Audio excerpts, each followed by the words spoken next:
ब्रह्मा जी बोले, जब सती बड़ी हो गई तो उनके पिता दक्ष ने उनके विवाह का विचार किया। पिता की इच्छा जानकर सती ने अपनी माता से शंकर भगवान के साथ विवाह करने की इच्छा जाहिर की। माता के कहने पर सती ने घर में ही शिव जी की आराधना प्रारंभ कर दी। अश्विनी माह की नंदा तिथि में गुड़, चावल, नमक आदि से शिव जी का पूजन किया। सती एक वर्ष तक इसी प्रकार शिव जी का पूजन तप करती रही।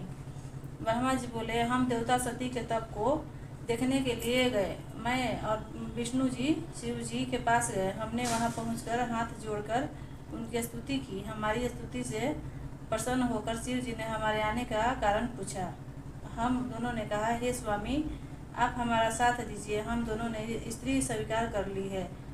अब आप भी देवताओं की भलाई के लिए कोई स्त्री स्वीकार कर लीजिए। शंकर जी बोले, हे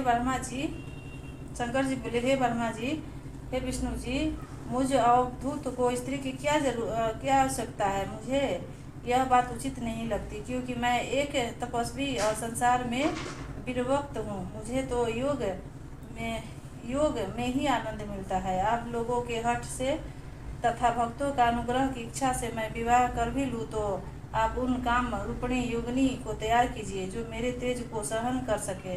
तब हमने कहा, प्रभु, आपके अनुसार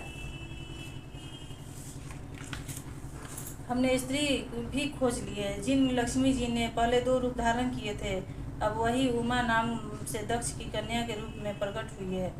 वे आपको प्राप्त करने के लिए अपने घर पर ही तपस्या कर रही है। आप उन्हें वरदान दीजिए और उनके ऊपर कृपा कीजिए। तब भक्त शिव जी ने तथास्तु कहकर हमें विदा किया।